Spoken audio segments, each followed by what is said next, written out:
सामने जो आप छज्जा देख रहे हैं ना, यहाँ से राजा की रानियाँ सभा देखा करती थी कि सभा में क्या चल रहा है। कोई नहीं लेके गया वहाँ, आज मैं आपको लेके जाऊँगी। फरीदाबाद का वो राजा जिसकी कुर्बानी सुनकर लोगों की आज भी रूह कांप जाती है। हेलो फ्रेंड्स, मैं आयशा और आज मैं लेके आई हूँ आपको एक ऐसी जगह जिसके बारे में आपने सुना तो होगा पर इतना नहीं जितना मैं आपको बताऊँ। आज हम आए हैं राजा नाहर सिंह पैलेस में। और हाँ, वीडियो को स्किप करने की गलती बिल्कुल मत कीजिए क्योंकि मैं आपको दिखाने वाली हूँ कुछ अनोखी चीज़ें। अगर आप फरीदाबाद से हैं तो इसे शेयर करना बिल्कुल ना भूलें। आइए चलिए देखते हैं पैलेस।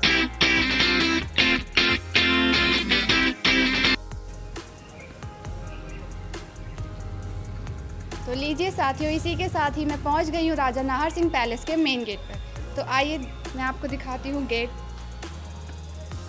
तो ये देखिए किस तरह से इस गेट को बनाया गया है। पुराने ज़माने में जो राजा हुआ करते थे वहाँ पर ऐसे ही गेट बनाया करते थे।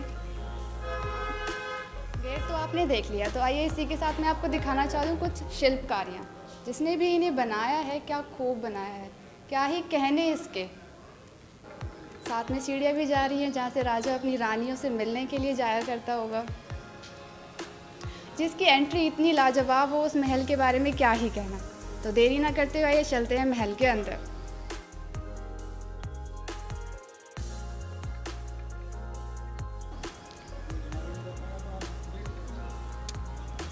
साथियों देखिए इस पे कितनी अच्छी कारीगरी की गई है।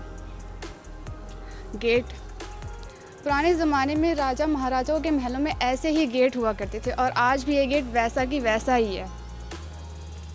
बात रही इस महल की, तो इस महल को राजा नाहर सिंह के पोते परपोते देखा करते थे। वहीं 27 नवंबर 2003 में इसे हरियाणा टूरिज्म के अंतर्गत लाया गया, जिसके बाद से हरियाणा सरकार इसकी देखभाल करती है। इसी के साथ ही मैं आपको राजा नाहर सिंह के बारे में ऐसी ऐसी बातें बताऊंगी जो शायद ही आपको पता होगी। वीडियो को स्किप ना करें और अंत तक हमारे साथ बने रहें। राजा नाहर सिंह का जन्म 6 अप्रैल 1821 को बल्लभगढ़ में जाट राजा राम सिंह और बसंत कौर के यहाँ हुआ था। राजा नाहर सिंह ने अपने अध्यापक पंडित कुलकर्णी और मौलवी रहमान खान के चरणों में अपनी शिक्षा प्राप्त की, जिससे उन्हें सही तरीके से धर्मनिरपेक्ष बना दिया। उनके पिता की मृत्यु के बाद उनके चाचा नवल सिंह ने 1839 में नाहर सिंह के राजनेता बनने तक राज्य मामलों को चलाने की जिम्मेदारी संभाली थी। बहादुर शाह जफर के भरोसेमंद लेफ्टिनेंटों में से एक राजा नाहर सिंह थे, जिन्होंने हिंदुओं और बल्दी की सराय की लड़ाई में दिल्ली पर लगातार ब्रिटिश हमलों को रद्द करने में अहम भूमिका निभाई थी। राजा नाहर सिंह सम्राट को बलबन में लाना चाहते थे, जो तब विद्रोह का गढ़ था, लेकिन राजा नाहर सिंह ने अंग्रेजों पर भरोसा कर 500 घोड़ों और सैनिकों के साथ दिल्ली चले आए। जैसे ही उन्होंने दिल्ली में प्रवेश किया, उन पर अंग्रेजों ने हमला कर दिया और उन्हें बंदी बना लिया।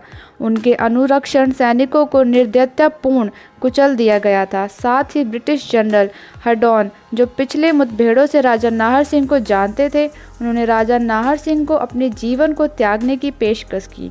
उन्होंने ब्रिटिश साम्राज्य का जो भी नुकसान पहुंचाया उसके लिए माफ़ी मांगने के लिए कहा, लेकिन एक सच्चे देशभक्त की तरह राजा नाहर सिंह ने इनकार कर दिया, जिसके साथ ही 9 जनवरी 1858 को चांदनी चौक में वर्तमान दिन के फव्वारे के पास उन्हें फांसी दी गई।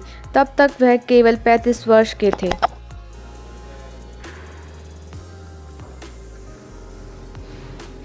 राजा नाहर सिंह देश के ऐसे महान राजा थे जिन्होंने देश की आज़ादी के लिए फरीदाबाद से सबसे पहले अपनी जान गंवाई थी।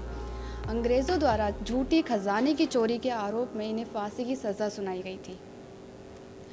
राजा नाहर सिंह पैलेस अब बैंक्वेट, शादी, विवाह, फंक्शंस आदि के लिए इस्तेमाल होता है। साथ ही साथ चलते हैं ऊपर, जहाँ कोई नहीं लेके गया वहाँ आज मैं आपको लेके जाऊँगी।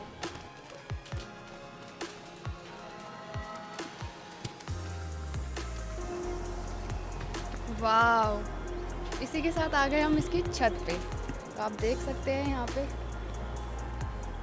और सीढ़ियाँ। तो आइए मैं आपको और ऊपर लेके चलती हूँ।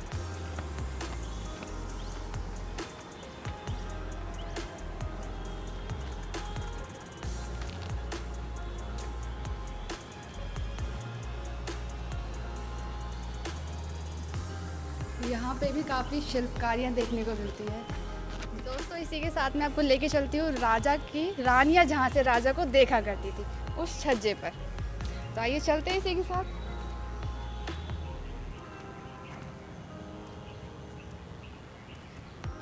ये छज्जा जहाँ से राजा की रानियाँ राजा को देखा करती थी। क्या नज़ारा है यहाँ से। ये जो आलीशान महल आप देख रहे हैं ये कहीं और नहीं बल्कि आपके फरीदाबाद के बल्लभगढ़ शहर में ही है।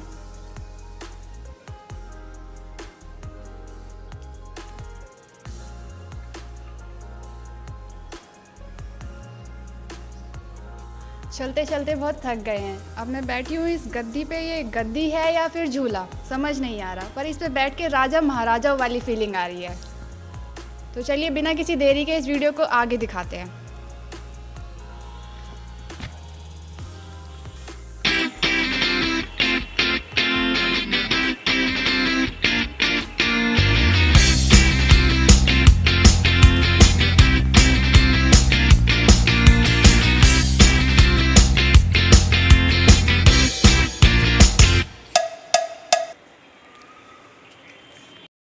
दोस्तों आज मैंने दिखाया आपको फरीदाबाद का एक पर्यटक स्थल राजा नाहर सिंह पैलेस।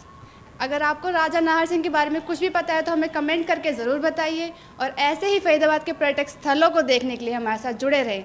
और अगर आप हमारे चैनल पर नए हैं तो हमारे चैनल को लाइक, कमेंट और सब्सक्राइब करना ना भूलें। और अगर आपको वीडियो पसंद आई तो इसे शेयर ज़रूर करें।